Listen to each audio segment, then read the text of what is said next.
வணக்கம் நேயர்களே, ஆயுத எழுத்து நிகழ்ச்சிக்கு அன்போடு வரவேற்கின்றோம். தனியார் துறைகளிலும் அரசு துறைகளில் இருப்பது போல இடஒதுக்கீடு வேண்டும் என்ற ஒரு கோரிக்கை எழுந்திருக்கிறது. ஏன் இந்த தருணத்தில் இது மீண்டும் எழுந்திருக்கிறது என்றால், சமீபத்தில் வெளியான ஒரு ஆய்வறிக்கை, அதாவது அரசு துறைகளுடைய செயல்பாட்டை ஆராய்ந்து இதற்கு இடஒதுக்கீடு பாதகமாக இருந்திருக்கிறதா சாதகமாக இருந்திருக்கிறதா உள்ளிட்ட காரணங்களை ஆய்வு செய்கிறது இந்த ஆய்வறிக்கை. அதாவது பொதுவா ஒரு எண்ணம் இருக்கிறது, அதாவது இடஒதுக்கீட்டின் காரணமா அரசு துறைகளுடைய செயல்பாட்டுல பாதிப்பு ஏற்படுகிறது, பலர் இடஒதுக்கீட்டுல மேல வந்துடுறாங்க, அதனால இந்த செயல்பாட்டுல திறன்ல சற்று அது பின்தங்குகிறது அரசு துறைகள் தனியாரை காட்டிலும் அப்படிங்கிற ஒரு எண்ணம் இருக்கிறது. மாறாக இந்த ஒரு ஆய்வறிக்கை என்ன சொல்கிறது என்றால், இடஒதுக்கீட்டால் அரசு துறைகளுடைய செயல்பாட்டில் எந்த பாதிப்பும் இல்லை, இன்னும் சொல்ல போனா அதனது செயல்பாட்டில் நல்ல பல பலன்கள் எல்லாம் ஏற்பட்டிருக்கிறது என்று சொல்கிறது. மிச்சிகன் பல்கலைக்கழகம், டெல்லி பல்கலைக்கழகம், இதை சேர்ந்த அறிஞர்கள் நடத்தி இருக்கக்கூடிய ஆய்வறிக்கை. ஆகிய காரணத்தினால் இடஒதுக்கீட்டுக்கும் ஒரு சிறந்த செயல்பாட்டுக்கும் எந்த சம்பந்தமும் இல்லை. இது இடஒதுக்கீடு என்பது தனியார் துறைகள் வரைக்கும் நீட்டிக்கப்பட வேண்டிய ஒரு விஷயம் என்ற ஒரு கோரிக்கையை பாட்டாளி மக்கள் கட்சி உள்ளிட்ட கட்சிகள் எடுத்து வருகின்றன. இந்த ஒரு கோரிக்கை தனியார் துறைகளில் இடஒதுக்கீடுங்கிற ஒரு கோரிக்கை கூட புதிதா என்றால் இல்லை. சமீபத்தில் நடந்த நாடாளுமன்ற தேர்தல் உட்பட இந்த ஒரு கோரிக்கைகள் தேர்தலில் ஒரு வாக்குறுதியாகவே சில கட்சிகளால் வைக்கப்பட்டன.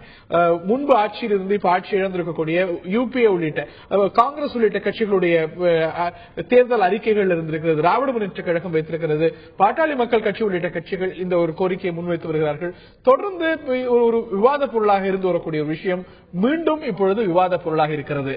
தனியார் துறைகள்ல இடஒதுக்கீடு இது ஒரு நல்ல பலன்களை விளைவிக்குமா, இல்ல ஒரு விவாதத்துக்கு உட்படுத்தி செய்யப்பட வேண்டிய ஒரு விஷயமா, இதனால் பயன் இருக்காதா, தனியார் துறைகளுடைய செயல்பாட்டில் ஒரு பாதிப்பை ஏற்படுத்துமா, பல கேள்விகள் பல விவாதங்கள் எழுந்திருக்கின்றன.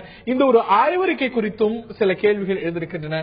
இவற்றையெல்லாம் இந்த நிகழ்ச்சியில் நம்முடைய விவாதிப்பதற்காக பங்கேற்கிறார்கள் திரு ஆனந்த் ஸ்ரீனிவாசன் அவர்கள். தனியார் துறைகள்ல இந்த இடஒதுக்கீடு கூடவே கூடாது என்கிறார் திரு ஆனந்த். அதே போல ஓய்வு பெற்ற முன்னாள் IAS அதிகாரி, சமூக சமத்துவ படையுடைய நிறுவன தலைவர், முன்னாள் IAS அதிகாரி சிவகாமி அவர்கள் இந்த நிகழ்ச்சியில் நம்முடைய இணைகிறார். அவர் நிகழ்ச்சிக்கு அன்போடு வரவேற்கின்றோம். திரு சுமன் சி ராமன் அவர்களும் பாட்டாளி மக்கள் கட்சியை சேர்ந்த முன்னாள் நாடாளுமன்ற உறுப்பினர் டாக்டர் செந்தில் அவர்களும் இன்னும் சற்று நேரத்தில் இந்த நிகழ்ச்சியில் நம்முடைய இணையிருக்கிறார்கள்.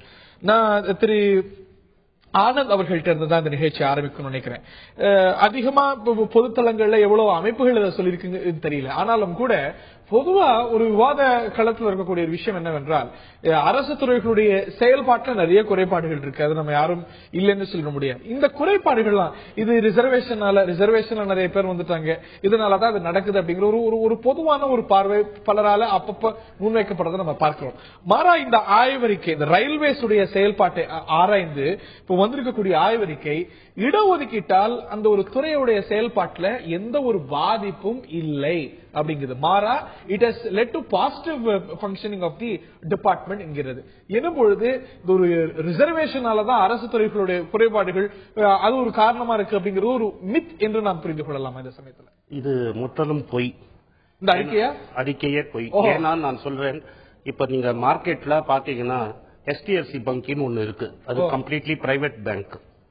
இதுல 2,64,000 கோடி அதோட மார்க்கெட் கேபிடலைசேஷன், அதோட ஷேர்ஸோட total value is 2,64,000 crores. The total capitalization of 19 public sector banks is not equal to 2,64,000 crores. So forget all this. இந்த மாதிரி எவனோ ரிப்போர்ட், யாரோ ரிப்போர்ட் அப்படி சொல்லிட முடியுமா? ரெண்டுமே மார்க்கெட் சொல்லுதே சார், நான் சொல்லலையே. இது ஆனந்த் சொல்ல, இல்ல ஹரி சொல்ல, இல்ல இது யூனிவர்சிட்டி ஆஃப் மிச்சிகன். என்ன சார் ரெண்டுமே சிறந்த ஒரு ரெப்யூட்டேஷன் கொண்டது. மார்க்கெட் சொல்லணும்ல.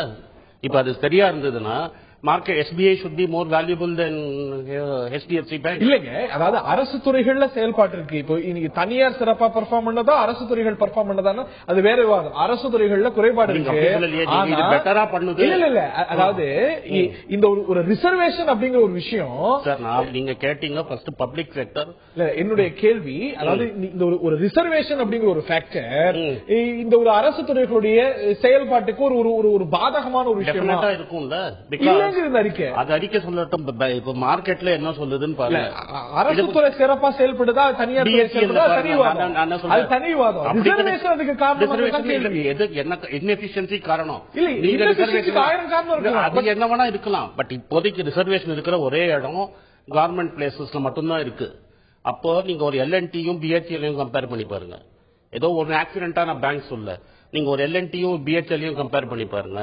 ஒரு பப்ளிக் செக்டர் பேங்கோட மார்க்கெட் கேப் தான் ஃபைனலி.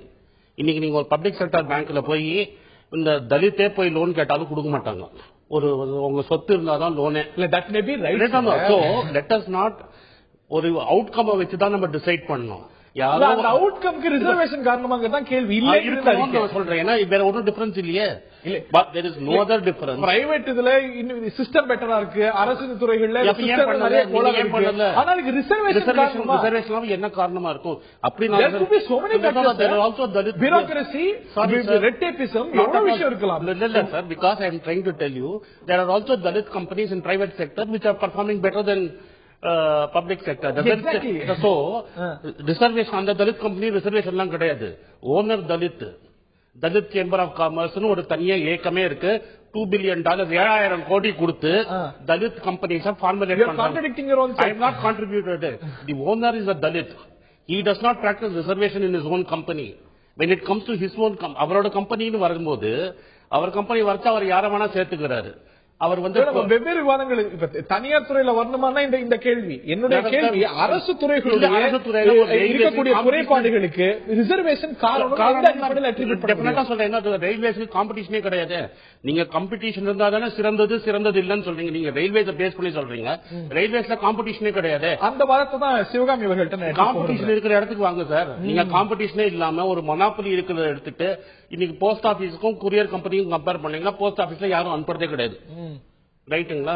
இப்ப நீங்க கேபிஎன்ல போவீங்களா இல்ல இதுல ஆர்டினரி இதுல தமிழ்நாடு போனீங்கன்னா எல்லாரும் முதல்ல கேபிஎன்ல போயிட்டு அப்புறம் தான் தமிழ்நாடு பஸ்ல ஏறுவாங்க.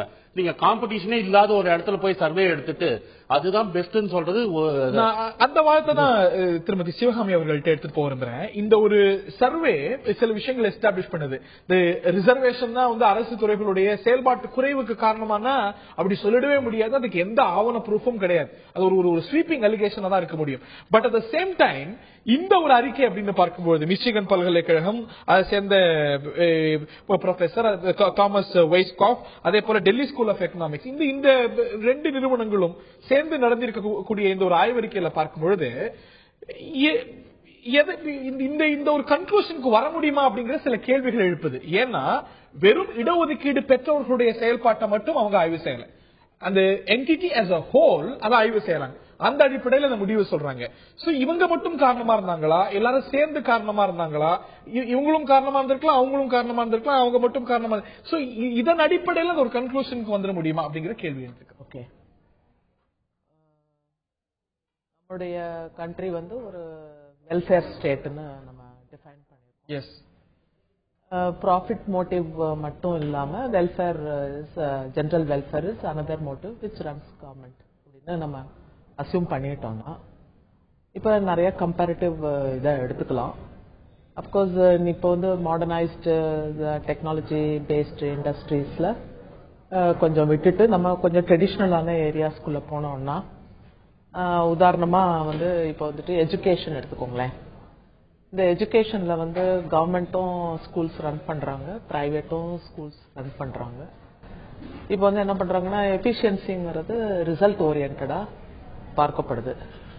ஆனா இப்ப இன்ஜினியரிங் காலேஜில் அட்மிஷன் கிடைச்சவங்க எல்லாம் பணம் பே பண்ணி அங்க படிச்சவங்க அவங்களுக்கு பேசிக்ஸ் ஆஃப் என்ஜினியரிங்கே தெரியலங்கிறது ரொம்ப பெரிய குறைபாடா வந்துட்டு இருக்கு. காரணம் என்ன அப்படின்னா ரிசல்ட் ஓரியன்டா தனியார் ஸ்கூல்ஸ் நடக்கும் பொழுது 11th ஸ்டாண்டர்டை ஸ்கிப் பண்ணி 12th ஸ்டாண்டர்ட் பாடங்களை 2 வருஷம் நடத்தி அவங்களுக்கு நிறைய மார்க் வாங்க வைக்கணுங்கிறத ஒரு லட்சியமா இருங்க. நீங்க சொல்லுங்க, பேசுங்க.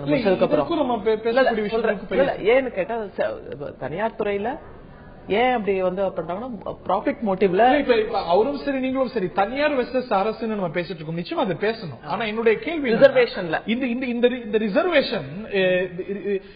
ரிசர்வேஷனால இந்த எஃபிஷியன்சிக்கு குறைபாடு இருக்கா இல்லையா அப்படிங்கறது தெளிவுபடுத்திருக்கா இந்த அறிக்கை அப்படிங்கிற கேள்வி. அதாவது என்னன்னா இப்ப நான் நிறைய இதுல பாக்குறேன். நான் இப்போ பப்ளிக் செக்டர் அண்டர்டேக்கிங்ஸ்லாம் நிறைய வந்து லாஸ் இன்கர் பண்ணிருக்கு.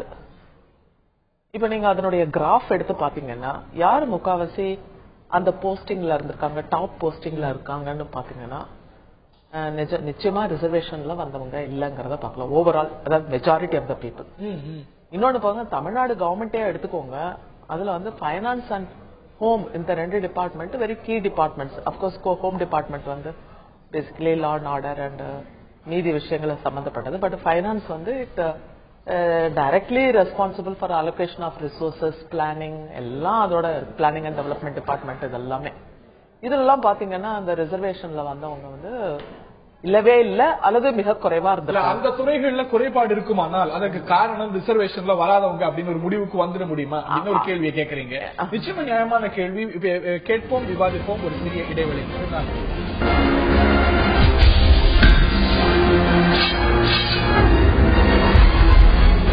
அரசு துறைகளுடைய செயல்பாட்டில் நமக்கு நிறைய குறைபாடுகள் உண்டு. இது பொதுத்தளங்கள்ல விவாதத்துக்கு வரும்பொழுது இடஒதுக்கீடு இதுக்கு ஒரு காரணம் அப்படின்னு நிறைய பேர் நினைப்பது உண்டு. அது உண்மையா இல்லையா என்பதற்கான ஒரு ஆய்வறிக்கை, ஒரு தெளிவான ரிப்போர்ட் என்பது நமக்கு இல்லை. இந்த சமயத்துல தான் யூனிவர்சிட்டி ஆஃப் மிச்சிகன், டெல்லி பல்கலைக்கழகம், இது 2 பல்கலைக்கழகத்தை, இந்த 2 நிறுவனங்களை சேர்ந்த அறிஞர்கள் ஒரு ஆய்வறிக்கையை தயார் செஞ்சிருக்காங்க.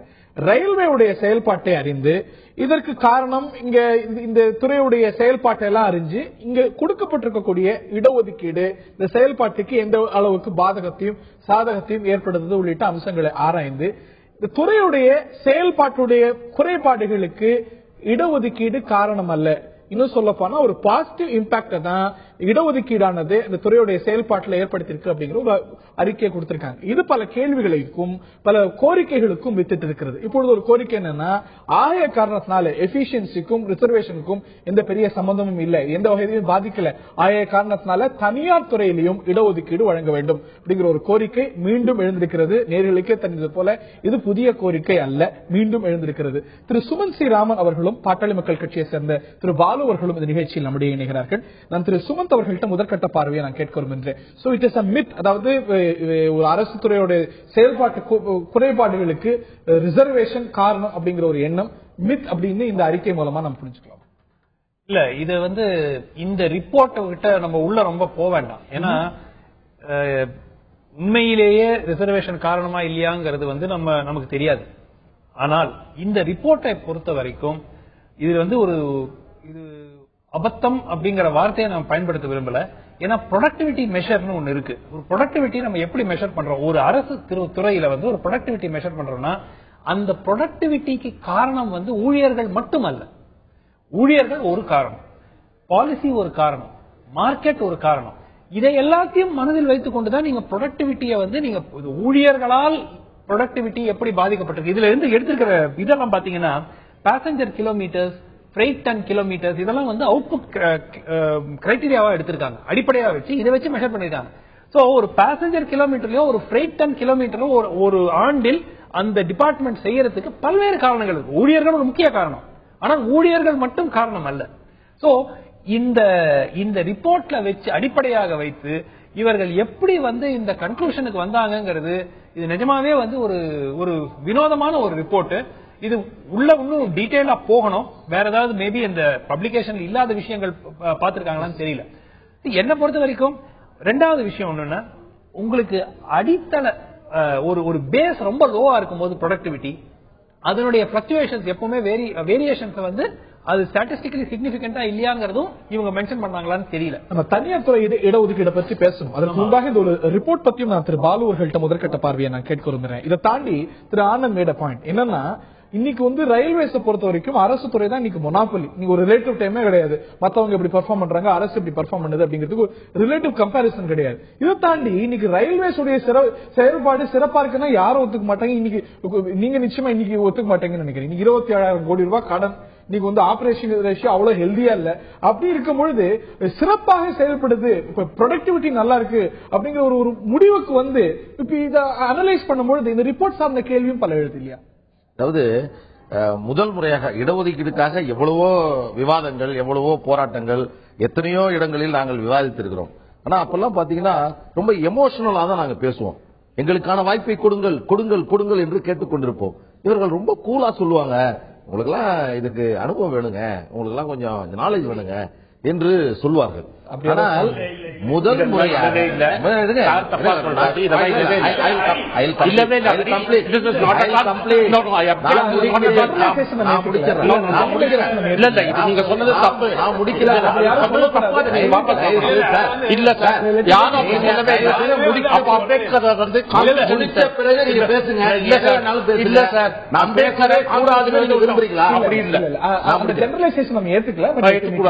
நீங்கள் ஏற்றுக்கொள்ளதான் அதுக்கு நான்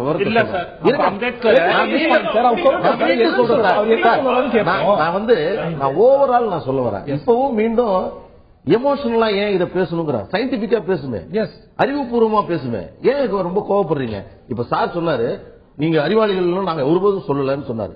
இப்ப கொஞ்ச நேரத்துக்கு முன்னாடி நான் வர்றதுக்கு முன்னாடி சொன்னாரு தனியார் துறையில் தான் ப்ரொடக்டிவிட்டி நன்றாக இருக்கிறது, அரசு துறையில் இல்லை. காரணம், தனியார் துறையில் யார் வேண்டுமானாலும் திறமை உள்ளவர்களை மட்டுமே வைத்துக் கொள்ளுகிற பொழுது இல்லை என்று சொன்னால் இது அவருடைய பாயிண்ட். இன்றைக்கு நீங்க கேட்டீங்க மொனாபொலி ஒரே ஒரு நிறுவனமாக இருக்கிறதுனால் காம்படிஷனே இல்லாத போது எப்படி நீங்க இதுல சிறப்பாக நீங்கள் செய்கிறீர்கள் என்று சொல்ல முடியும் என்று சொல்றீங்க. இந்த கருத்து கணிப்பு ஏறக்குறைய 80 ஆரம்பித்து 2002 வரை 22 ஆண்டுகள் நடத்தப்பட்ட கருத்து கணிப்பில் மிக தெளிவான 2 விஷயங்கள் முக்கியமானது. ஒன்று, கடைநிலையில் கலாசி வேலை செய்வான் பாருங்க, அவர்களை கணக்கில் எடுத்துக் கொள்ளவில்லை. குரூப் ஏ, குரூப் பி என்று சொல்லக்கூடிய உயர் நிலையில் அந்த அதிகாரத்தை அங்கே கொள்கை முடிவை எடுக்கக்கூடியவர்களை மத்தியில் வைத்து இந்த முடிவு ஒன்று. இன்னொன்று, இடஒதுக்கீடு முழுமையாக பயன்படுத்தப்பட்ட இடங்களையும் இடஒதுக்கீடு சரியாக பயன்படுத்தப்படாத இடங்களையும் ஒப்பிட்டு இந்த கணக்கை சொல்லுகின்ற பொழுது இடஒதுக்கீடு முழுமையாக பயன்படுத்தப்படாத இடங்களை விட இடஒதுக்கீடு முழுமையாக பயன்படுத்தப்பட்ட இடங்கள் இதோட கூட நிறுத்துகிறேன். இந்த நிகழ்ச்சி உள்ள இவங்க 2 பேரும் பேசுறோம். ஆனா மேட்டர் இதான், வெரி வெரி சிம்பிள். நான் என்ன இருக்கு சார், நான் எதுவுமே என்னோடது சொல்லல சார்.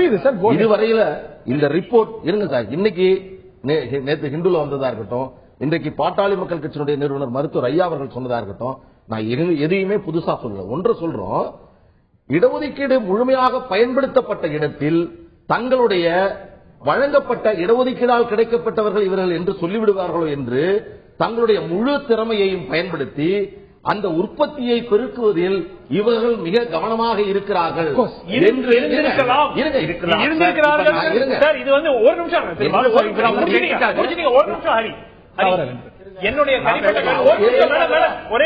என்னுடைய தனிப்பட்ட கருத்து, அரசு நிறுவனங்கள் ரொம்ப ப்ரொடக்டிவிட்டி கம்மியா இருக்கிற காரணம் இடஒதுக்கீடு இல்லை. அதுதான் என்னுடைய தனிப்பட்ட கருத்து. அது பாலிசி டிசிஷன், அரசியல்வாதிகள் கொள்ளையடித்தது காரணம். அது பிளஸ் தவறான பாலிசினால அது ஒரு வேற ஒரு டாபிக், டிபேட்டுக்கு வேற டாபிக் அது. ஆனால் இந்த ரிப்போர்ட்டை அடிப்படையாக வைத்துக் கொண்டு இந்த மாதிரி ஒரு கன்க்ளூஷன் வருவது எப்படி அவங்க அந்த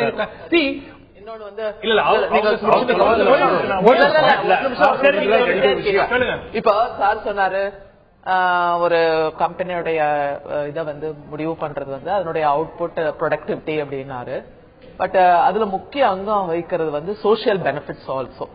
அதனால சோசியல் பெனிஃபிட் இல்லாம வெறும் லாபம் ஈட்டுறத பத்தி நம்ம கவலைப்பட. அப்ப சோசியல் பெனிஃபிட் என்னவா இருக்குங்கிறதுனா எத்தனை தரப்பு மக்களை இது போய்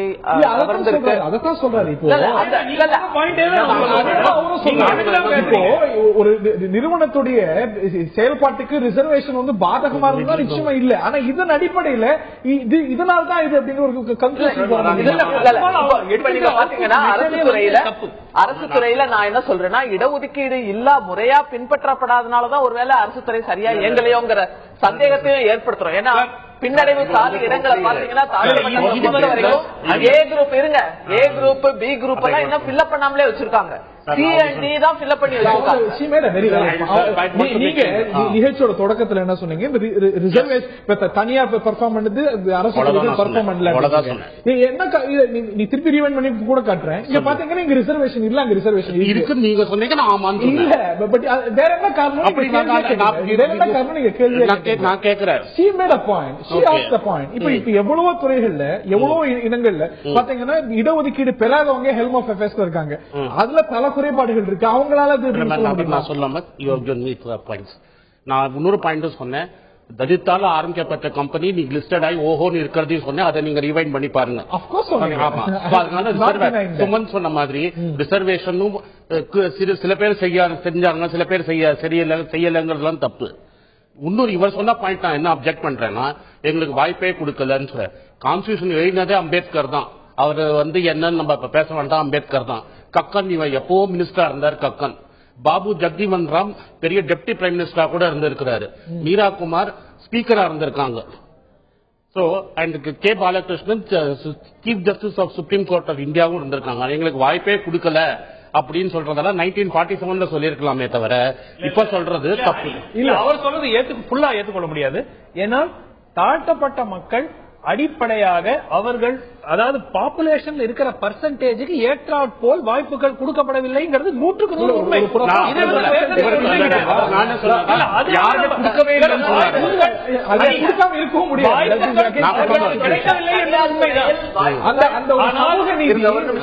நிலைநாட்டப்பட்டிருக்கிறதா முழுமையா உங்களுக்கு? தனியார் துறையில வாய்ப்புகள் தகுதி அடிப்படையில தான் கொடுக்கப்படுகிறது அப்படிங்கறதுன்னு வச்சுக்கிட்டா கூட, நான் என்னுடைய அனுபவத்துல சொல்றேன், இதே இந்தியன் அட்மினிஸ்ட்ரேட்டிவ் சர்வீஸ்ல எங்க பேட்ச்ல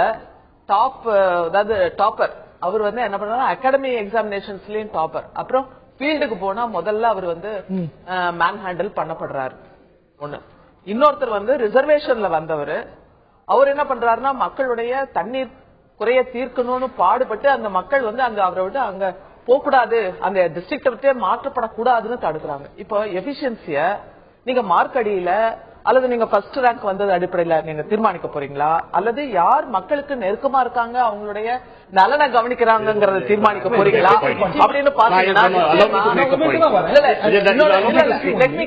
ஒரே ஒரு விஷயம் தான். அதாவது இன்டெலிஜென்ஸ் அப்படிங்கறது there is an aspect called emotional intelligence. அது என்னன்னா சமூகத்தோட தன்னை நெருக்கமா பாக்குறது. நான் தகுதியா இருந்து என்னுடைய இண்டிவிஜுவல் திறமையினால நான் வந்துட்டேன் அப்படின்னு அதை தன்னை மக்கள்கிட்ட இருந்து டீலிங்க் பண்ணிக்கிற மனோபாவம் தகுதி அடிப்படையில வர்றவங்களுக்கு அதிகமா இருக்கு. சமூகத்தில இருந்து நம்ம வந்திருக்கோம், சமூகம் தான் நம்மளை ஃபீட் பண்ணிருக்கு. நம்ம we have to pay back to the societyங்கிற கான்சியஸ்னஸ் இல்லாம இருக்கிறதுக்கு இந்த தகுதி மெரிட் பேசுறவங்களுடைய ஒரு விஷயம் இருக்குங்கிறத சுட்டிக்காட்ட விரும்புகிறேன். நான் ஒரு சில பாயிண்ட்ஸ் சொல்லுவேன். First, whether it is legally tenable. இது legally tenable because you have to amend the constitution. இங்க இன்னைக்கு சாதாரண பில்லே பாஸ் ஆகாது, அதனால constitutional amendment is totally ruled out. இல்ல பல கட்சிகள் இதுக்கு தேர்தல் அறிக்கையில இருக்கு. யார் சொல்லட்டும் sir, is against the basic structure. 3 ஜட்ஜ்மெண்ட்ல என்ன சொல்றாங்க சுப்ரீம் கோர்ட்ல, basic structure of the constitution cannot be amended. எது against the basic structure? Reservation தனியார் துறையில, that is reservation in private sector is violative of the fundamental rights of. நீங்க 3 judgement படி, 3 கேசவநந்தன் Bharathi case, அதோட சேர்ந்த மினர்வா மில்ஸ் கேஸ், இந்த 3 கேஸையும் பாத்தீங்கன்னா ஒரு பேசிக் ஸ்ட்ரக்சர்னு ஃபார்ம் ஆகுது. அந்த fundamental rights are come supreme. இதுல ஸ்டேட் இருங்க சார், ஸ்டேட் பணம் போடுறதுல ரிசர்வேஷன் கொடுக்கணும், அது ஸ்டேட் ரைட்ஸ் இருக்கு. இங்க வெளியில இருந்து ஒருத்தர் பணம் போடுவாரு, தொழில் செய்வாரு, ப்ராஃபிட் பண்ணி டாக்ஸ் கட்டுவாரு. அவர் ஆபீஸ்ல போய் நீங்க யார வேலைக்கு வைக்கணும்னு சொல்றதுக்கு இன்னைக்கு இருக்கிற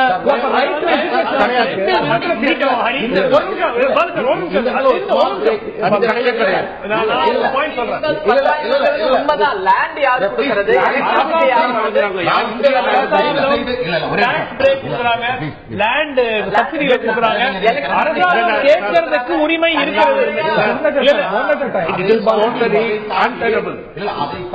அவர் சார் சொன்ன விஷயத்துல நாங்க உருவாக்கின கம்பெனியில நீ இவனை வையின்னு நீ எப்படி சொல்லலாம் என்று சொல்றார். ரொம்ப அற்புதமான விஷயம். இந்த கேசவானந்த பாரதி கேஸ சொன்னவரு மண்டல் கமிஷனுடைய ஜட்ஜ்மெண்ட்டையும் அசோக்குமார் தாக்கூர் 27% ஜட்ஜ்மெண்ட்டையும் நல்லா படிங்க. தயவுசெய்து சார் நான் முடிச்சிடறேன் சார். இன்றைக்கு டாடா நிறுவனம் சொல்லுகிறது, நாங்கள் யாரை அமர்த்த வேண்டும் என்பதை நாங்கள் முடிவு செய்கிறோம் என்று டாடா நிறுவனம் இந்தியாவில் சொல்லுகிறது. ஆனால் சவுத் ஆப்பிரிக்காவில் இதே டாடா நிறுவனம் அங்கே இருக்கிறது. சவுத் ஆப்பிரிக்காவுடைய நிலைமை என்ன தெரியுமா? அங்கே அரசு துறையிலும் தனியார் துறையிலும் இடஒதுக்கீடு என்று அவர் தென்னாப்பிரிக்கா மட்டும் சொல்லாதீங்க. ஒரு நிமிஷம். தென்னாப்பிரிக்காவுடைய இன்றைய நிலைமை தெரியுமா? எந்த ஒரு வெளிநாட்டு அமைப்பு போய் தென்னாப்பிரிக்காவுக்கு போய் ஒரு புது கம்பெனி வச்சு 10 வருஷம் தயவுசெய்து மன்னிக்கணும்.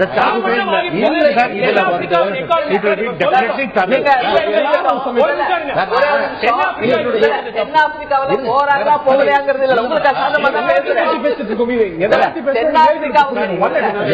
என்னுடைய ஒரே பாயிண்ட்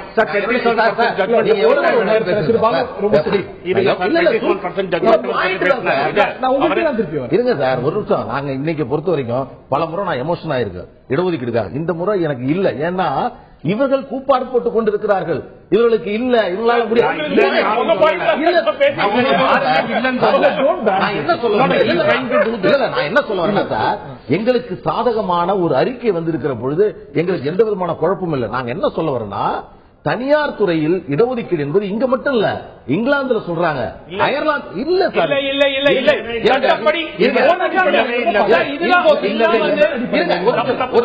இன்னைக்கு ரிப்போர்ட் இருக்கு. இன்போசிஸினுடைய பவுண்டர் அவர் சொல்றார், என்ன சொல்றாருன்னா, இன்றைக்கு ஆதார் கார்டு இருக்கு பாருங்க, அதோட தலைவராக இருந்தவர் அவர் சொல்றாரு, என்ன சொல்றாருன்னா, நிலேன் காணி அவர் சொல்றாரு, நத்தன் நிலைக்காணி என்ன சொல்றார், அவர் என்ன சொல்றாருன்னா, விரிவான அறிக்கை மத்திய அரசு வழங்கி இன்றைக்கு மிகப்பெரிய அளவில் தனியார் துறை காங்கிரஸ் கட்சி உறுப்பினர்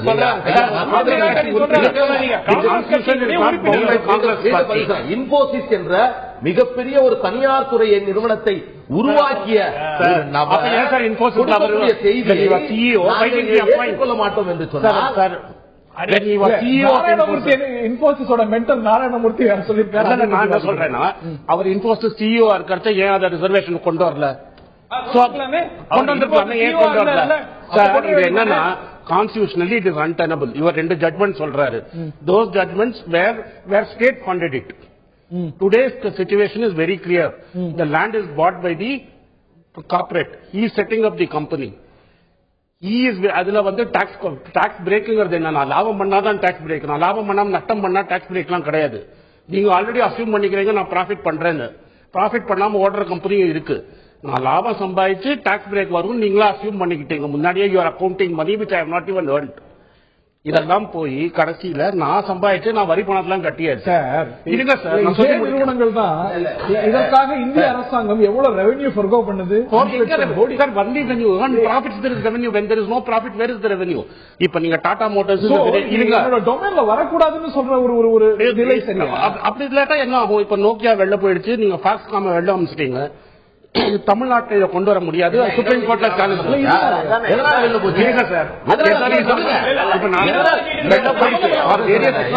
வெளில போயிடுச்சு.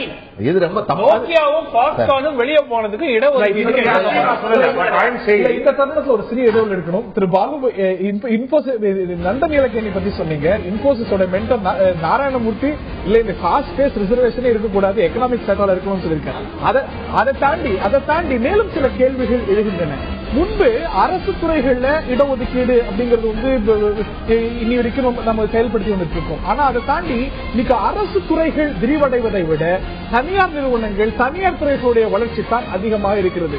எனும்பொழுது இந்த அரசியலமைப்பு சொல்லக்கூடிய இந்த சமூக நீதியை நிலைநாட்டுவதற்கு தனியார் துறையில் இடஒதுக்கீட்டை கொண்டு வருவதற்கான இயற்கையான சமூக நீதி நிலைநாட்டல் அப்படிங்கிற ஒரு பார்வை இருக்கிறது. விவாதிப்போம் ஒரு சிறிய இடைவெளிக்கு.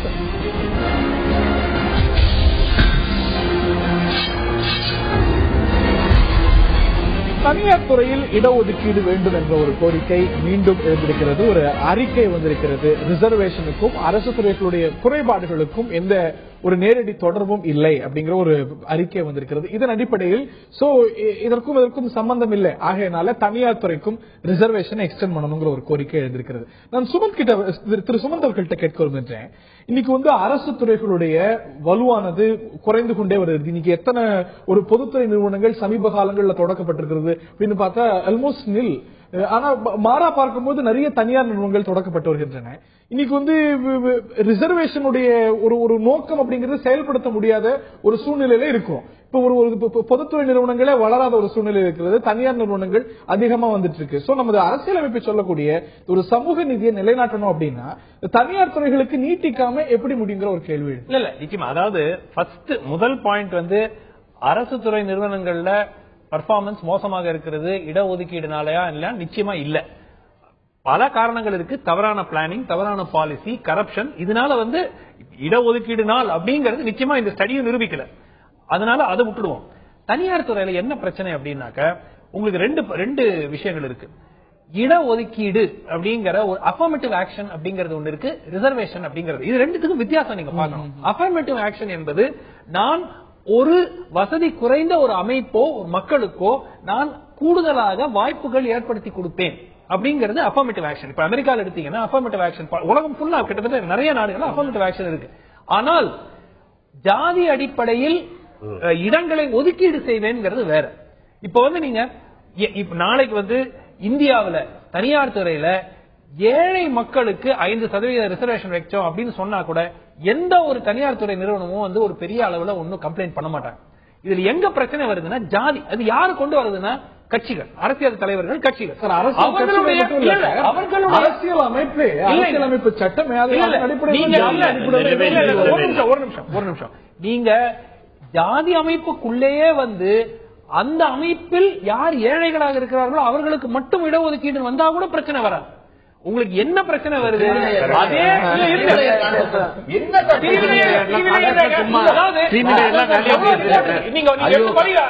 எவ்வளவு ரிப்போர்ட் இருக்கு இந்த ரிசர்வேஷன்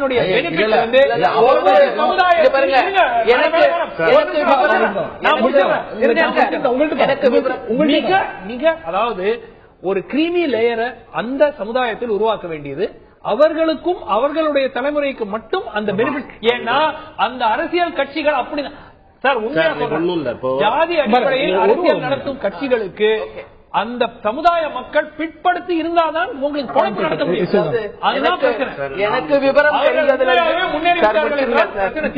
எனக்கு விவரம் தெரிந்ததுல இருந்தே இதே மாதிரியான புளித்து போன வாதங்களை எந்த பரிசீலனைக்கும் உட்படுத்தாமல் தொடர்ந்து மனப்பாடமாக ஒப்பிப்பது இவர்களுக்கு வழக்கமாக இருக்கிறது. அதாவது என்னன்னா ஒரு ஏழை நாளைக்கு பணக்காரன் ஆயிடலாம், பணக்காரன் இன்னைக்கு பணக்காரன் நாளைக்கு ஏழையா ஆயிடலாம். ஆனா ஒரு தாழ்த்தப்பட்டவன் இன்னைக்கு தாழ்த்தப்பட்டவனா நாளைக்கு தாழ்த்தப்பட்ட, படிச்சாலும் தாழ்த்தப்பட்டவன் தான், எந்த பதவிக்கு வந்தாலும் தாழ்த்தப்பட்டவன் தான். அகமடத்தை வலியுறுத்தி இங்க சீர்திருத்தம் நடக்க வேண்டிய இடத்துல அதை கட்டாயமாக்காம ரிசோர்சஸ நீங்க பங்கு போடாம வெறுமனே ஜாதி ஒழிப்புங்கிறத நீங்க என்ன பண்றீங்கன்னா கிரீமி லேயர் கொடுக்கிற ஜாதி ஒழிப்புக்கு ஒதுக்கீடை தவிர வேற என்ன செய்யப்பட்டிருக்கிறது? 50 ஆண்டு காலமாக என்ன செஞ்சிருக்கீங்க? ஜாதி ஒழிப்புக்கு என்ன செய்யப்பட்டிருக்கீங்க? உங்க வாதத்தை நீங்க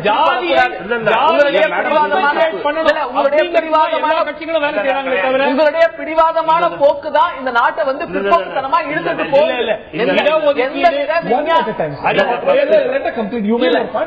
எந்தவித விஞ்ஞான ஆதாரமும் இல்லாமல் ஏழைங்களுக்கு கொடுங்க, ஜாதி அடிப்படையில கொடுக்காதீங்கன்னா அப்ப ஜாதி ஒழிப்புக்கு என்ன மாற்று வைக்கிறீங்க அதை சொல்லுங்க.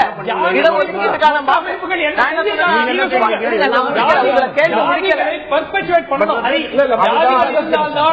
அரசியல் கட்சிகள் நடத்த முடியும். இப்ப ஒரு ஃபேமஸ் கேஸ் HCL ஒரு கப்பல் ஒர்க் பண்ணிட்டு இருந்தாங்க. அவங்க ஆல்ரெடி ரிசர்வேஷன் என்ஜாய் பண்ணி ஆளுக்கு 1 லட்சம் ரூபாய் சம்பளம் வாங்கிட்டு ரைட் எஜுகேஷன்ல ஒரு தனியார் ஸ்கூல்ல சீட்டு வாங்கணும் அப்படின்னா RTEல அப்ளிகேஷன் போட்டாங்க. அந்த ஜட்மெண்ட் அவர் படிச்சிருப்பாரு. அதுல என்ன சொன்னாங்கன்னு ஜட்ஜ் என்ன சொன்னார்? சந்துரு தான் எழுதினாங்க, வேற யாரோ ஜட்ஜ் எழுதியிருந்தாங்க. என்ன எழுதியிருக்காருன்னு அதை கிளியரா படிச்சா தெரியும். இங்க என்ன நடந்துட்டு இருக்குன்னா ஒரு நியோ கிரீமி லேயர் கிரியேட் பண்ணிருக்கு. ஏழையாவே வச்சுக்கணும் அவங்க ஜாதியிலேயே. யாரு ஆல்ரெடி ரிசர்வேஷன் வாங்கிட்டாங்களோ அவங்க பசங்க அவங்க கொள்ளு பேர அப்படியே வந்துட்டே இருக்குது. So if there is an entry, there should also be an exit. You are only talking of an entry point into reservation. Where is the exit? ஒரு பாயிண்ட் நான் சொல்றேன். மீண்டும் ரொம்ப கூச்சலா இருக்கிற மாதிரி தான் நான் ஃபீல் பண்றேன். என்ன நான் சொல்றேன்னா இந்த இடஒதுக்கீடு கான்செப்ட் இப்ப சார் கூட சம்டைம்ஸ் ரிசர்வேஷனுக்கு ஆதரவாக பேசுறாரு.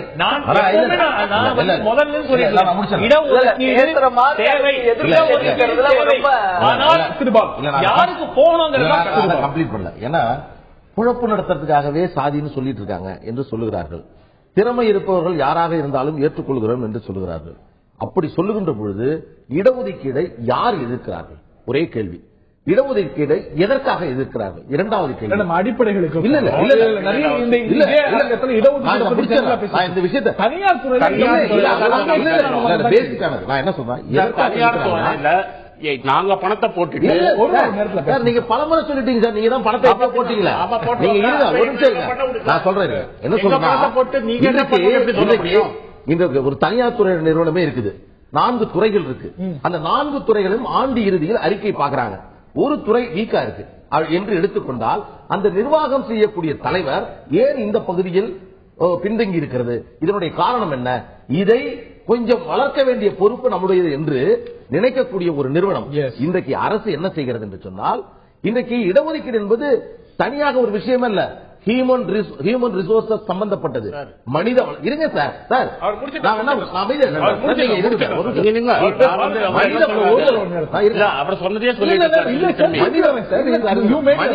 மனித வளம் என்பது இந்தியாவில் ஏறக்குறைய 85% மக்களுடைய மனித ஆற்றல் இந்திய அரசால், அரசாங்கத்தால், தனியார் துறையால் பயன்படுத்தப்படாமல் இருந்து கொண்டிருக்கிறது. இதுதான் எங்களுடைய கேள்வி. ஒருவேளை இந்த மனித ஆற்றலும் அவருடைய மனித சக்தியும் பயன்படுத்தப்பட்டால் இந்தியாவுடைய வளர்ச்சி என்பது வேறு. இதை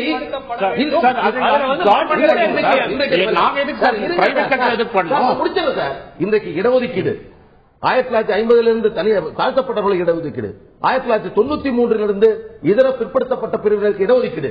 இன்றைக்கு இந்திய அரசினுடைய புள்ளி விவரம் என்ன சொல்லுகிறது என்று சொன்னால், ஓபிசி வெறும் 5%, எஸ்சி எஸ்டி வெறும் 9%. இன்றைக்கு சமூக நலத்துறை, சோசியல் ஜஸ்டிஸ் அண்ட் எம்பவர்மெண்ட் என்ற டிபார்ட்மெண்ட் எடுத்துங்க. இந்த சமூக நிலையை அமல்படுத்த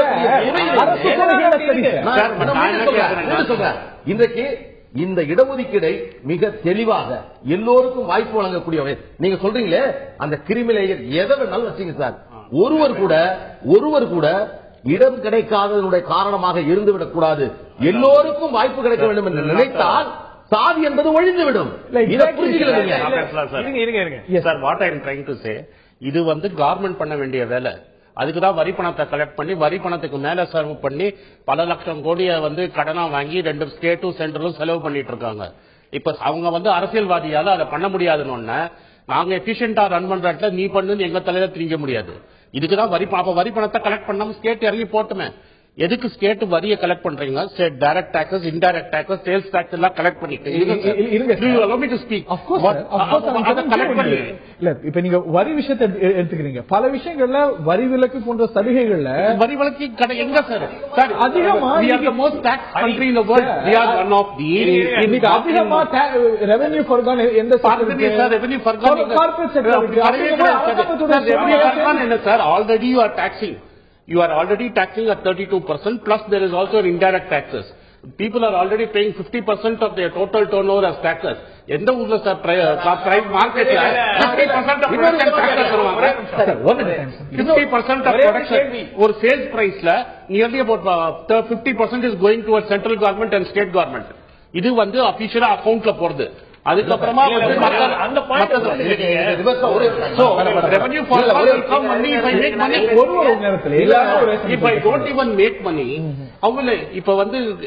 ஐடி எல்லாரும் சொல்றாங்க. ஏன் ஐடி சக்சஸ்ஃபுல்லா இருந்தா? Because government did not interfere. wherever government has interfered, you have stopped industry from growing. இப்ப சைனா வேர்ல்டு லேபர் ஃபேக்டரிங்கிறீங்க. ஏன்னா லேபர் லாஸ் ஆர் ஃபிளெக்சிபிள் தேர். இங்க தேவையில்லாம லேபர் லாஸ் ரொம்ப ஸ்ட்ரிக்ட்டா எவ்வளவோ செக்டார்ல பொதுத்துறை ரொம்ப சக்சஸ்ஃபுல்லா இருந்தா அதே மேனுஃபேக்சரிங்ல எக்ஸப்ட் ஆட்டோமொபைல் சொல்லுங்க. இல்ல இருங்க, ஐடில கவர்மெண்ட் வரலையே சார். இல்ல அவர் சொல்ற ஒரு விஷயம் ஏற்றுக்கணும். ஒரு நிமிஷம் முதல்ல எல்லாரையும் கேட்டுறேன். ஜாதி ஒழிக்கணுமா வேணும்? மத்தவங்க பேசும்போது இடையூறு பண்ணிட்டே இருக்கீங்க. அதனால தான் நாங்க பேசுறோம். ஒரு நிமிஷம், ஜாதி ஒழிக்கணுமா வேணாமா? Of course ஒழிக்கணும். இல்ல எல்லாரும் சரி எல்லாரும் ஒழிக்கணுமா வேணாமா? இல்ல ஒரு நிமிஷம் இருங்க. இன்னொரு வார்த்தை சொல்றேன் சார். இடஒதுக்கீடே ஒழிக்கணும் சார். இடஒதுக்கீடு ஒரு காலத்தில் ஒழிக்கப்பட வேண்டியது. இல்ல அதான் டாக்டர் நீங்க இல்ல இல்ல அமெரிக்காவுல இல்ல எல்லாரும் ஒரு சமயத்துல அமெரிக்காவுல அஃபர்மேட்டிவ் ஆக்ஷன் இருக்கு. அது மாதிரி இந்தியாவிலயும் ஃபாலோ பண்ணா நல்லது அப்படின்னு சொல்றாரு. சரி, இப்ப ஜாப்ல அந்த மாதிரி நீங்க வாய்ப்புகள் கொடுத்து அவங்களுக்கு பயிற்சி கொடுத்து அதே அளவுல எக்ஸாம் வச்சு தேர்ந்தெடுத்து முறையை நல்லா வரவேற்கக்கூடியதான். அதுக்கான ஒதுக்கீடு எவ்வளவு, யார் அந்த மாதிரி பண்ணிருக்காங்க, அதையே தனியார் துறையில ஏன் இடஒதுக்கீடா நம்ம கருதக்கூடாது? ஒண்ணு. ரெண்டாவது இருக்க இப்ப சில செக்டர்ஸ்ல அஃபர்மேட்டிவ் ஆக்ஷனை எந்த வகையில ஃபாலோ பண்ண 100 கிலோமீட்டர் ரோடு போடுறீங்க, அந்த கான்ட்ராக்டர் நிச்சயமா ஒரு வாய்ப்பு பெற்ற பண வசதி படைத்த ஒருவரா இருக்காரு. அப்போ இதுல வந்து நீங்க ஒரு ரிசர்வேஷன் கொள்கை, இடஒதுக்கீட்டு கொள்கையை அமல்படுத்தணும்னா ஒரு 20 கிலோமீட்டர் ரோட நாங்க போடணும்னா எங்களுக்கு செக்யூரிட்டி டெபாசிட் 2 கோடி கட்ட சொல்றீங்களே, எப்படி நாங்க அதுல அஃபர்மேட்டிவ் ஆக்ஷன்ல பங்கெடுக்கிறது? மேடம் சொல்றது தப்பு. மேடம் சொல்றது I want to immediate update. ஏன்னா ஆல்ரெடி சென்ட்ரல் கவர்மெண்ட்ல தாழ்த்தப்பட்டவர்களுக்கு டெபாசிட் வாங்கக்கூடாது, அவங்களுக்கு 10% கம்பல்சரியா இருந்தாலும் அப்படி ரூல்ஸ் இருக்கு. ஒரே ஒரு நிமிஷம் சொன்னது டாக்ஸ் நாங்க பே பண்றோம் அந்த பாயிண்ட் சொன்னார்ல, அதுக்கு மட்டும் ஒரே ஒரு ஆன்சர். கொஞ்ச நாள் இருங்க சார். பேங்கிங் செக்டார்ல லோன் வாங்குறோம்ல, 3% லோன் மொத்தமா இந்தியாவுல இந்த கார்பரேஷன் கம்பெனிஸ்க்காக, பிரைவேட் கம்பெனிஸ்க்காக, இண்டஸ்ட்ரிக்காக மொத்தம் வாங்கி இருக்கக்கூடிய வங்கி கடனை எடுத்துக்கொண்டு அது எத்தனை சதவீதம் யார் யார் வாங்குகிறார்கள் என்று எடுத்தீங்கன்னா அதுதான் சொல்றேன். நான் என்ன சொல்றேன்னா எல்லாமே பிரிஃபரன்ஷியல் பார்ட்டிசிபேஷன் ஒன்னு இருக்கு. எல்லா செயல்களிலும் ஒரு பங்களிப்பு என்பது ஒவ்வொருவருக்கும் வேண்டும். இதுதான் நாங்க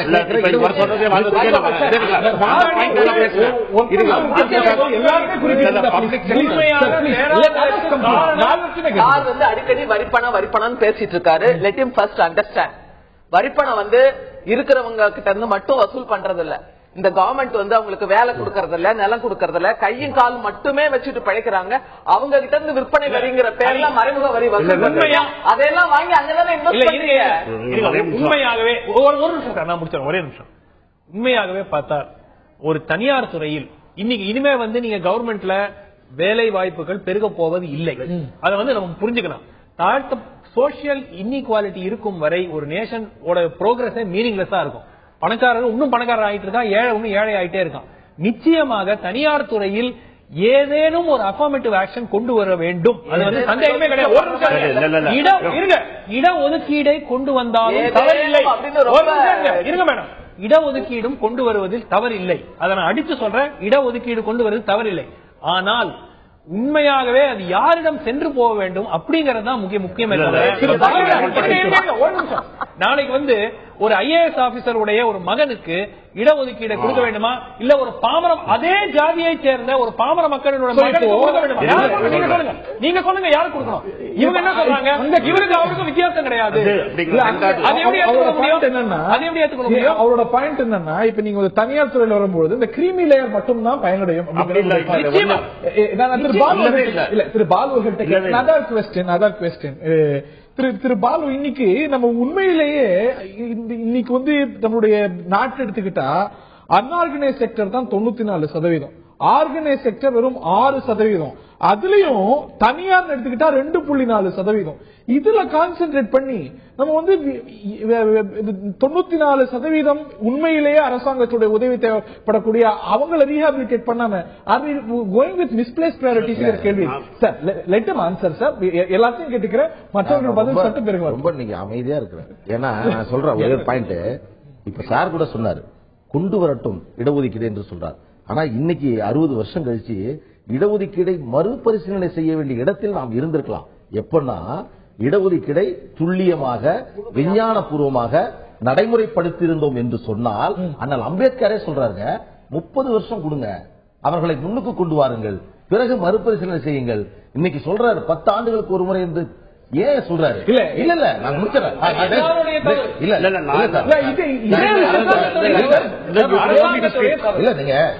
இதே விஷயத்தை நம்ம தனியார்ல கொண்டு போறோமா?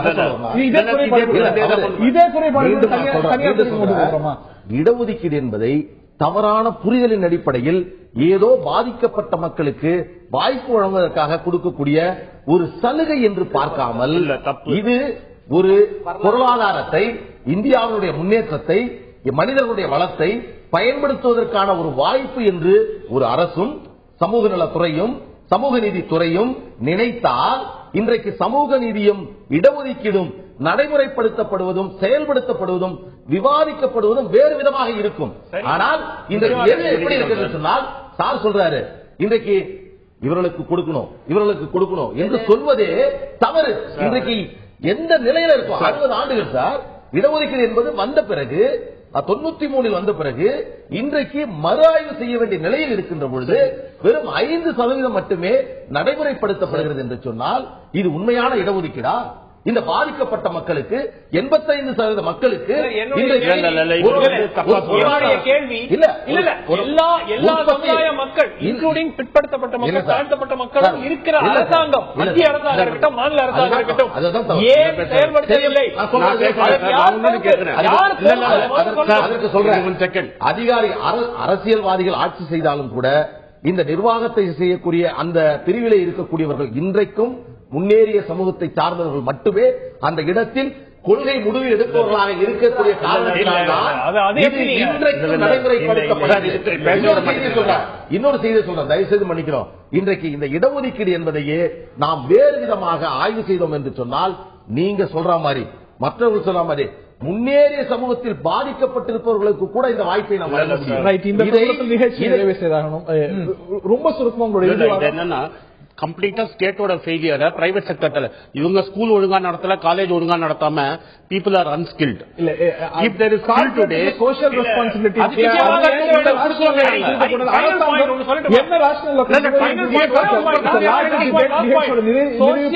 சோசியல் ஜஸ்டிஸ் இல்லாமல் ஒரு நாட்டினுடைய டெவலப்மெண்ட் இருக்க முடியாது. அதனால அந்த இன்இக்விட்டி கரெக்ட் பண்றதுக்கு தனியார் துறையில் ரிசர்வேஷன் வந்தா தவறு இல்லை. யாருக்கு போக வேண்டும்? எந்த ரேஷனல் அரசாங்கம் கொடுக்கிறதோ, அரசியல் அமைப்பு சொல்கிறதோ அந்த ரேஷனல்ல கொடுத்தா சரியா? இதே ரேஷனல்ல தானே ஜாதியின் அடிப்படையில் தானே அரசாங்கம் கொடுக்கிறது. அதே அடிப்படையில் தனியாரும் கொடுத்தால் என்ன அப்படிங்கிற கேள்வி ஒரு பக்கமும், இல்ல தனியார் துறையில் இது வரக்கூடாதுங்கிற இன்னொரு பார்வையும் இருக்கவே செய்கிறது. இந்த நிலையில நேர்களுடைய பார்வை என்ன? தனியார் துறையில் இட ஒதுக்கீடு, நேர்களுடைய பார்வை இது.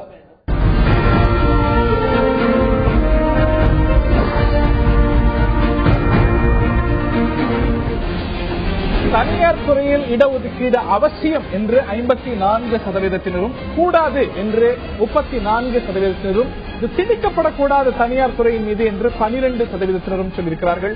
தனியார் துறையில் இடஒதுக்கீடு அவசியம் என்று 54%, கூடாது என்று 34%, திணிக்கப்படக்கூடாது தனியார் துறையின் மீது என்று 12% சொல்லியிருக்கிறார்கள். ஆக இது நீண்ட விவாதத்துக்கு உட்படுத்தப்பட வேண்டிய விஷயம். அரசியல் கட்சிகளும் இதை சொல்லி வருகின்றன. மகளிருக்கான இடஒதுக்கீடு பேசிக்கொண்டே இருக்கின்றோம். அது இன்னும் நிறைவேறிய பாடியிலே பாராளுமன்றத்தில் 33% இடஒதுக்கீடு என்று இதுவும் விவாதிக்கப்பட வேண்டிய விஷயம். நிச்சயமாக இதில் மாற்று கருத்தில்லை. செயல்படுத்துவதற்கு முன்பாக ஒரு கன்சென்சஸ் வர வேண்டும். தேசம் முழுவதும் ஒரு விவாதம் வந்தால் இதில் தவறில்லை. இதுல மெரிட்ஸும் இருக்கக்கூடும், டிமெரிட்ஸும் இருக்கக்கூடும். இவற்றையெல்லாம் கண்டறிந்து எல்லா நல்ல விஷயங்களை எடுத்துக்கொண்டு செயல்படுத்த வேண்டிய ஒரு விஷயமாக மக்களும் இன்றைய நிகழ்ச்சியில் நேர்களும் பார்க்கிறார்கள். நிகழ்ச்சியில் பங்கு பெற்ற நால்வருக்கும் பார்த்த நேர்களுக்கும் நன்றி.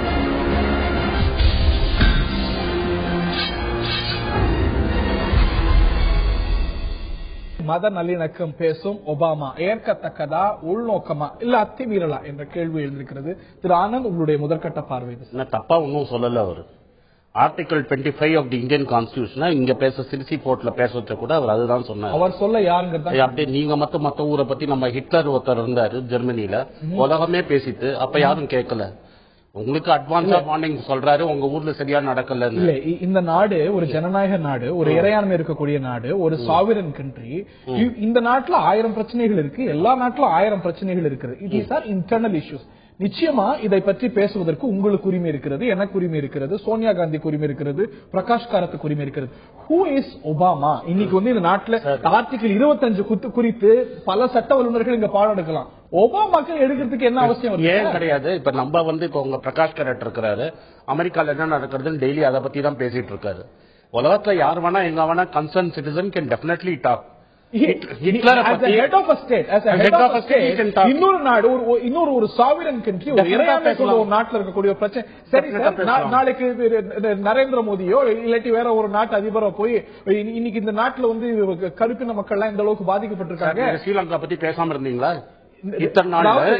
விமர்சகர்கள் பிரமுகர்கள் பேசுவது அப்படிங்கிறது வேற, ஹெட் ஆஃப் ஸ்டேட் இன்னொரு நாட்டுக்கு பாடம் எடுக்கிறது வேற. பாடமே எடுக்கலையே அவர் பாடம் ஆர்டிகல் 25 பத்தி பேசலாம் சார். நீங்க பாடம் எடுக்கணும். ஏன் எடுக்கக்கூடாது? ஆர்டிகல் 25 உலக அமைதியை பற்றி அவர் போதிக்கலாமா? அவர் மோதியை பத்தி பேசலையே. மோதியை பத்தி பேசல. மோடி இந்த அரசாங்கத்துடைய தலைவர் டாக்டர் மன்மோகன் சிங்கோ, நரேந்திர மோடியோ உலக அமைதிக்கு அமெரிக்கா போன்ற நாடுகள் ஊறு விளைவிக்க கூடாது, மற்ற நாடுகள்ல உள்விவகாரங்கள்ல தலையிடக்கூடாதுன்னு பேசலாமா? இதுல ஆப்கானிஸ்தான் இன்வைட் பண்றச்ச இவங்க பேசாம இருந்தாங்களே, பேசினாங்க. 1956ல That was an international issue, sir. That was an international issue. எல்லாரும் பேசத்தான் சார் செய்யறாங்க. யாரும் பேச மாட்டாங்க. அமெரிக்கால நாளைக்கு அமெரிக்கால என்ன நடக்கிறதோ அதை பத்தி பேசுறோம். ஃபெர்மான் கில்லிங்ஸ் பத்தி இங்க ஸ்டேட்மெண்ட் போட்டாங்க. பேசுறது தப்பே கிடையாது. அவர் இந்தியாவை பத்தி தான், அவர் இந்த கார்மெண்ட்டை பத்தி பேசவே இல்லை. அவர் என்ன சொன்னாரு, இந்தியால நடக்கிறத இந்த கார்மெண்ட்டை பத்தி ஏதாவது பேசினாரா? இல்ல. இந்த கார்மெண்ட்டை பத்தி ஏதாவது நீங்க எது கில்ட்டியா இருக்கீங்க சார்? நான் கில்ட்டியா இருக்கீங்க சார். இந்த நாட்டில் இருக்கக்கூடிய பிரச்சனைகளை பத்தி பேசுறதுக்கு இந்த நாட்டு தலைவர்களுக்கு உரிமை இருக்கு. Of course it's a problem. நீங்க தான் ப்ராப்ளம் இல்ல. இந்த ஒரு பிரச்சனையா இருந்தாலும் கூட இதை விமர்சிப்பதற்கு இந்த நாட்டுடைய தலைவர்களுக்கு அத்தனை உரிமை இருக்கு. பெரியதனாக எடுத்துக்கொண்டு ஏன் இந்தியா இல்ல sir? Why should we talk about it? ஏன் நம்ம பாகிஸ்தான் நடக்கிறத பத்தி நம்ம பேசுறது இல்லையா? நம்ம சொல்லிட்டு நட்பு நாடு பாருங்க. இப்ப நீங்க வேற மாதிரி பேசுறீங்க. Everybody routinely something unnatural happens. ஹிட்லரை பத்தி எல்லாரும் கிரிட்டிசைஸ் பண்ணாங்க. முஸ்லோனியை பத்தி எல்லாரும் கிரிட்டிசைஸ் பண்ணாங்க. I am going so back so that there is no controversy. எல்லாரும் எல்லாருக்கு தப்புன்னு ஒண்ணு நடந்தா தப்புன்னு தான் சொல்லுவாங்க. இங்க நடந்தது தப்பு தான். இங்க தப்பு நடந்தத ஒரு ஆள் சுத்தி காட்டுறத நம்ம தப்பாயிடுச்சு. we should correct ourselves. பராக் ஒபாமாவுக்கு அந்த நாட்டில் பிரச்சனைகளை குறிப்பிட்டு அங்க இருக்கக்கூடிய மக்களுக்கு ஏற்படக்கூடிய பிரச்சனைகளோ அங்க மாகாணங்கள் இருக்கக்கூடிய பிரச்சனைகளோ குறிப்பிட்டு வெளிநாட்டு தலைவர்கள் அந்த நாட்டை பற்றி விமர்சித்தால் அதை ஏற்றுக்கொள்ளக்கூடிய பக்குவம் அமெரிக்காவுக்கோ பராக் ஒபாமாவுக்கும் இருக்கா அப்படிங்கிறது மிகப்பெரிய கேள்விக்குறி. நான் திரு எஸ் ஆர் சேகர் அவர்கள்ட்ட கேட்க விரும்புகிறேன். இதே போன்ற இன்னொரு விவாதத்தில் நம்ம சந்தித்தோம். ஆர்டிகல் 25 பற்றி இந்த நாட்டில் பாடம் எடுத்துட்டு போனார் பராக் ஒபாமா. நாங்கள் ஏற்கவில்லை, எங்களுக்கு ஏற்புடைய கருத்தே இல்ல அப்படின்னு நீங்க சொன்னீங்க. நாங்கள் கண்டிப்போம் அப்படின்னு என்ன கண்டனம் கொடுத்தீங்க இது வரைக்கும்? இல்ல, அதாவது ஒரு விஷயம் ஒரு நாட்டினுடைய தலைவர் என்கின்ற முறையில இந்த நாட்டினுடைய தலைவர் தான் அதை கண்டிக்க முடியாது தவிர இந்த நாட்டினுடைய கட்சிகளும் இந்த நாட்டினுடைய மக்களும் அதை கண்டிக்கலாம். நாட்டுடைய தலைவர் கண்டிக்க முடியாதுங்கிறீங்க. பேசியிருப்பது இன்னொரு நாட்டின் தலைவர், அதனால இந்த நாட்டுடைய தலைவர் தான் அதுக்கு கருத்து சொல்லியா? இல்ல, கண்டிக்க முடியாது என்று சொல்லவில்லை. இந்த நாட்டின் தலைவர் கண்டிக்காவிட்டாலும் நாட்டினுடைய மற்ற விஷயங்கள் கண்டிக்கலாம். ஏன்னு சொல்லுவாங்க, இப்ப நான் சொல்லுகிறேனே, அதாவது பராக் ஒபாமாவுக்கு இதை தார்மீக ரீதியாக பேசுவதற்கு எந்த உரிமையும் இல்லை. பெஷாவரிலே 125 குழந்தைகள் கொல்லப்பட்டதற்கு கண்ணீர் வடித்தார். ஆனால் ஆளில்லாத விமானங்கள் மூலமாக அவர் ஈராக்கிலும் ஆப்கானிஸ்தானிலும் ஆயிரக்கணக்கான குழந்தைகளை கொன்று குவித்தார். அதே மாதிரி மதத்தை பற்றி பேசுகின்ற போது அவர் கிறிஸ்தவத்தையும் தாக்கி இருக்கிறார். ஆனால் ஜார்ஜ் புஷ் ஈராக் மீது இந்தியாவில் இருக்கக்கூடிய இன்டர்னல் அஃபேர்ஸ் பத்தி பேசுறாரு, இங்க இருக்கக்கூடிய ரிலீஜியஸ் இஷ்யூஸ் பத்தி பேசுறாரு. அதற்கு ஒரு வெளிநாட்டு தலைவர் இன்னொரு ஹெட் ஆஃப் ஸ்டேட், அதுவும் நம்ம நட்பு நாடுங்கிறோம், அவரை எந்த அளவுக்கு உபசரிச்சிருக்கோம், ஆனா அந்த நாட்டு தலைவர் பேசலாமா? அது தார்மீக ரீதியா சரியாங்கிறது தான் கேள்வி. நீங்க தவறுன்னு கருதுறீங்க, மாற்றி விமர்சனத்தை வைக்கிறீங்க. அவர் ஒரு ஸ்டேட்டுடைய தலைவரா பேசியிருக்காரு. As a state, what has India done? அதான் என்னோட கேள்வி. நீங்க எஸ் ஆர் சேகர் பேசுறீங்க, பாஜகவுடைய செய்தி தொடர்பாளர்கள் பேசுறாங்க. இந்திய அரசோ, இந்திய வெளிவிவகாரத்துறையோ, வெளிவிவகாரத்துறை அமைச்சரோ இல்ல செயலாளரோ இது பற்றி ஏதேனும் கருத்து தெரிவிச்சிருக்காங்களா? இல்ல, இதை பற்றி இந்திய வெளியுறவுத்துறையும் இந்தியாவுடைய அரசாங்கமும் இதை பற்றி என்ன கண்ணோட்டம் கொண்டிருக்கிறது, எப்படி கருத்து தெரிவிக்கிறது என்பதை சொல்லுவதற்கு எனக்கு அரசாங்க ரீதியாக எந்த விதமான உரிமையும் கிடையாது, எந்த விதமான அதிகாரமும் கிடையாது. ஆனாலும்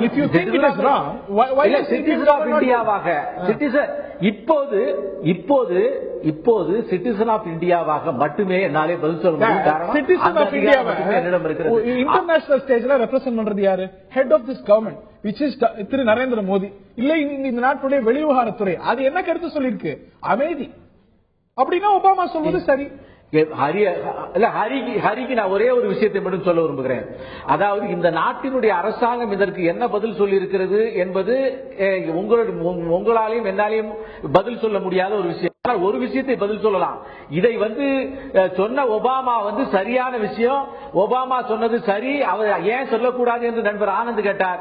அந்த அளவிற்கு வெளிநாட்டுக்காரர்கள் இந்த நாட்டினுடைய மதத்திலையும் இந்த நாட்டின் இறையாண்மை மீதும் ஊடுருவதை அனுமதிக்கக்கூடிய அதே மாதிரி எண்ணமுள்ள ஆனந்த் மாதிரி எண்ணமுள்ள அது மாதிரி கட்சி உள்ளவர்களுக்கு நான் சொல்லிக் கொள்கிறேன், ஒபாமாவுடைய இந்த பேச்சு கண்டிக்கத்தக்கது. ஒபாமாவுக்கு எந்த உரிமையும் கிடையாது. 300 ஆண்டுகள் மட்டுமே ஆன அந்த நாட்டினுடைய வரலாற்றிலேயே லட்சக்கணக்கான அந்த நாட்டினுடைய பழைய குடிமக்களை, முதுமை குடிமக்களை, ரெட் இண்டியன் என்று சொல்லவர்களை கொன்று குவித்த ஒரு ரத்தக்கரை படிந்தவர்கள். அவர்களுக்கு இதே மாதிரியான விஷயங்களை பேசுவதற்கு உரிமை இல்லை. ஜார்ஜ் புஷ் கூட ஈராக்கின் மீதும் ஆப்கானிஸ்தான் மீதும் போர் தொடுக்கின்ற போது கடவுளிடம் வந்து சொன்னார் என்று மத ரீதியாக அங்கே இஸ்லாம் மீது போர் தொடுத்தார். எனவே மதத்தை பற்றி பேசுவதற்கு அவர்களுக்கு உரிமை இல்லை. இந்த நாட்டில் 46 48 வரை லட்சக்கணக்கான பேர்கள் வந்து பாகிஸ்தான் பிரிவினையின் போது கொண்டு குவிக்கப்பட்டிருக்கிறார்கள். அது காந்திக்கு தெரியும். காந்தியினுடைய வரலாற்றை பற்றி தெரியாமல் ஒபாமா பேசுகிறார். எனவே இந்த விஷயத்தில் எந்த ஒரு காரணமுமே இல்லாமல் ஓரளவுக்கு எழுதி கொடுத்ததே அல்லது அரைகுறை நாலேஜில் ஒபாமா பேசியிருக்கிறார். அது கண்டிக்கத்தக்கது. நிச்சயமாக அவருக்கு நாம் மறுப்பு தெரிவித்தாகும், நம்முடைய கண்டனத்தை தெரிவிக்கணும். அதை கண்டனம் தெரிவிக்காமல் அவருக்கு ஆதரவு அவரோட தேசபக்தி நீங்க சந்தேகப்படுறீங்க. இந்திய அரசாங்கம் ஏன் கண்டனம் தெரிவிக்கிறது? எஸ்ஆர் சேகர் சொல்கிறார், as a citizen of India, the government of India ஏன் சொல்லல? அப்ப இந்திய அரசாங்கத்துடைய தேசபக்தி தெரியாதா? Why has the government of India not? அதாவது ஒரு விஷயம் இல்ல, அதாவது திரும்பவும் சொல்லுகிறேன் ஹரி, ஒரு அரசாங்கத்தை பற்றி சொல்லுவதற்கு அந்த அதிகாரத்தில் நாம் இல்லை.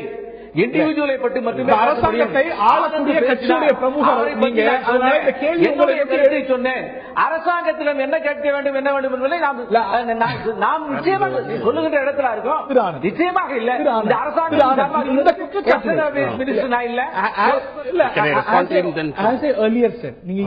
இந்த ஒரு விமர்சனத்தை இந்த நாட்டுடைய தலைவர்களுக்கு வைக்கிறதுக்கு அத்தனை உரிமை இருக்கு. அதுல மெரிட்ஸ் இருக்கா டிமெரிட்ஸ் இருக்கா நிச்சயமா விவாதிக்கப்பட வேண்டும்.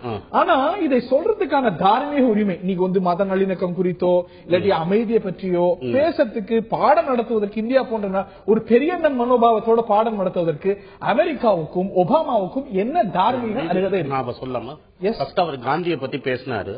கோட்சேக்கு செலவு வைக்கிறவங்க எல்லாம் காந்தியை பத்தி பேசுறதுக்கு அருகதை இல்லங்கிறது தான் உண்மை. அந்த விமர்சனம் கோட்சேக்கு செலவு வச்சாரு, கோட்சே பேரை வச்சாங்க ராஜஸ்தான்ல.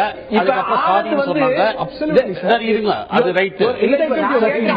It is not my opinion. Godse is a convicted killer. Godse is a convicted killer.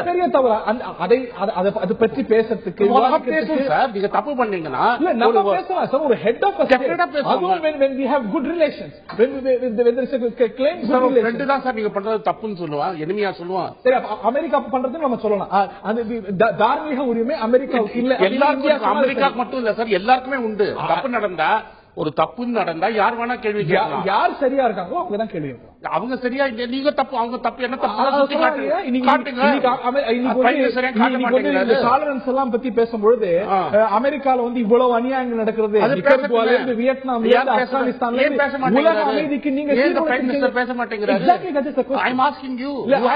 அந்த கேள்வி சொல்லலையே. அந்த கேள்வி நியாயமான கேள்வி. அதை ஏற்றுக்கொள்ளக்கூடிய பக்குவம் அமெரிக்கா இருக்கு. நீங்க கேளுங்க, முதல்ல ட்ரையே பண்ணாம இல்லன்னு எதுக்கு சொல்றீங்க? இந்த கேள்வி நியாயமானது. நீங்க எதுவும் சொல்லல. அவர் சொல்ற you are also entitled to your opinion. ஏற்கனவே ஒரு முறை பேசிட்டு போயிட்டார். அப்ப நீங்க எதுவும் சொல்லல, இன்னொரு முறையும் பேசிருக்கிறார். அதனால இயல்பாது வந்து அவங்க சொல்ல மாட்டாங்க. ஒரே ஒரு விஷயம் சொல்றேன். அதாவது இந்த இந்தியாவினுடைய மிக பிரபலமான ஒரு எதிர்க்கட்சியினுடைய தலைவர் கடைசி நாளே ஒபாமாவை சந்திக்கின்ற போது இந்தியாவில் இதே மாதிரி மத சம்பந்தமான பிரச்சனைகள் இருக்கிறது என்று சொல்லி இந்தியாவினுடைய விஷயத்தை பேசியதாக ஒரு தகவல் இருக்கிறது. அதனுடைய வெளிப்பாடாக இதை பேசினார் என்கின்ற செய்தியும் இருக்கிறது. எனவே இப்படிப்பட்டவர்களுடைய காரணமாகத்தான் ஒபாமா பேசியிருக்கிறார். அப்படிப்பட்ட தேச விசுவாசம் பொருந்தியவர்கள் இப்போது ஒபாமாவுக்கு ஆதரவாக You cannot do this. I'll tell you one thing. இவங்க கிரஹான் ஸ்டெயின்ஸை கொளுத்தினாங்க. ஒரிசால ஒரு நன்மை என்ன பண்ணாங்கன்னு எல்லாருக்கும் தெரியாது, இங்க சொல்லவே முடியாது. ஒரு ஓட்டு போடாதவங்க பத்தி அவங்க எம்பி என்ன பேசினாங்க எல்லாருக்கும் தெரியும்.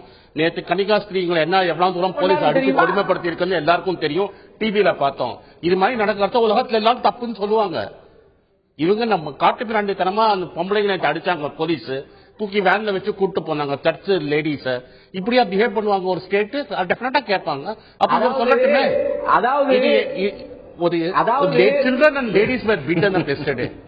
children and ladies were beaten up and put into police stations. டிவியை நல்லா Graham Stein was burnt alive. டிவியை வந்து நல்லா பாத்தீங்களா? கண்ணாடி போட்டுட்டு பாத்தீங்களா? Graham Stein was burnt alive. டிவில பூவ தூக்குற மாதிரி world பேசதான் செய்யும் சார். அத பார்த்ததுக்கு அப்புறம் இப்படி இன்னொரு நாட்டில் நடக்கக்கூடிய விஷயங்கள் ஒவ்வொரு விஷயத்தையும் இன்னொரு நாட்டு தலைவர் பேசிக்கொண்டே இருப்பாரா அப்படின்னா ஒரு நாட்டுடைய சாவர்னிட்டி எங்க? நட்பு நாடு அப்படிங்கிறதுக்கான ஒபாமா இந்தியாவும் அமெரிக்காவும் நட்பு நாடு அப்படிங்கும்போது ஒன்னொன்னுக்கும் பாடத்தை எடுத்துக் கொண்டிருப்பார்.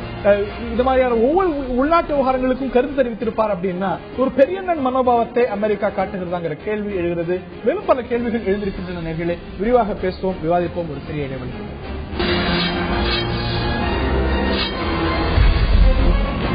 மத நல்லிணக்கம் பற்றி ஒபாமா பேசியிருக்கிறார். இந்த ஒரு கருத்து தான் பரபரப்பை ஏற்படுத்தி இருக்கிறது. ஏற்கத்தக்கதா, உள்நோக்கமா, இல்ல அத்துமீறலாங்கிற ஒரு கேள்வி எழுந்திருக்கிறது. ஒரு ஹிப்போக்ரசியை கடைபிடிக்கிறதா திரு அமெரிக்கா அப்படிங்கிற ஒரு கேள்வி. சவுதி அரேபியா போகிறார். மிஷல் ஒபாமாவுடைய படங்கள் மார்க் செய்யப்படுகிறது. எங்க அங்க இருக்கக்கூடிய ரூல் பயன்படுத்தல அப்படின்னு. இதே போன்ற கருத்துக்களே அவர் பாகிஸ்தான் பற்றி சொல்லல. இந்தியா பத்தி சொல்லும் போது இது வந்து ஒரு பெரிய மனோபாவம் அப்படிங்கிறது சொல்லிடுறேன்.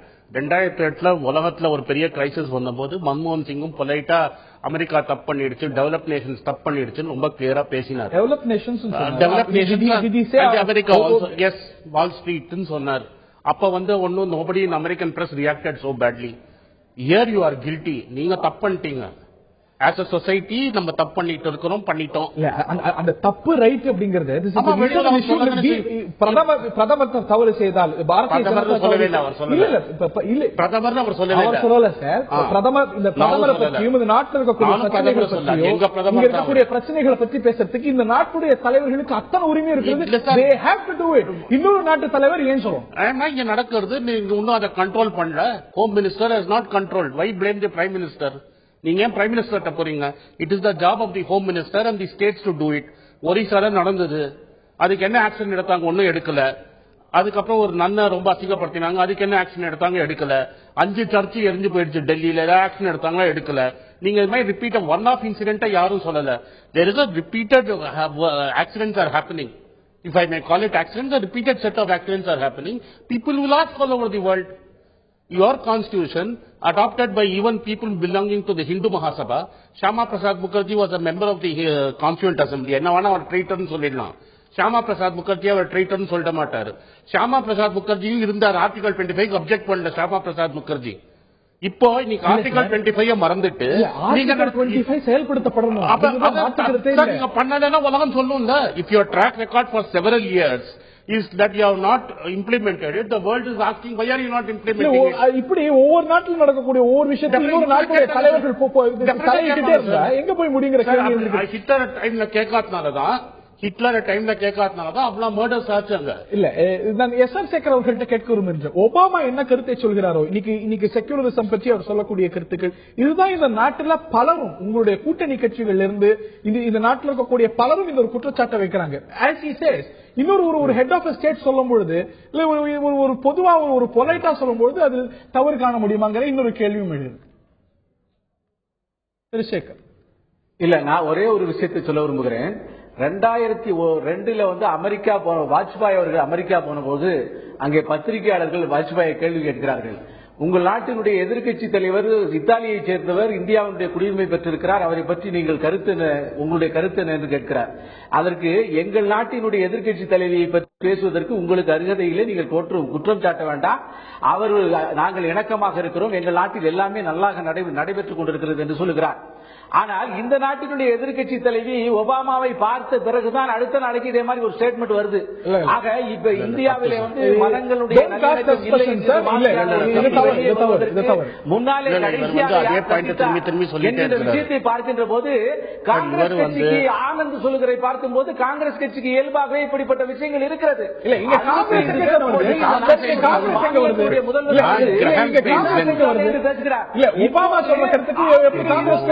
கொண்டு ஒபாமாவை நியாயப்படுத்துகிறார். ஆர்டிகல் 25 வச்சு நியாயப்படுத்துகிறார்.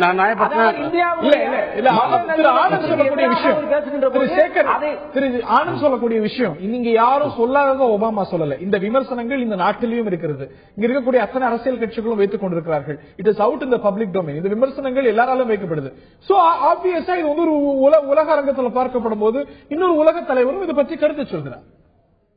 நீங்க இன்னொரு பாயிண்ட் சொன்னீங்க, இந்திரா காந்தி இல்ல, அதாவது விவாதத்தை இதே மாதிரி வைத்துக் கொள்வோம்.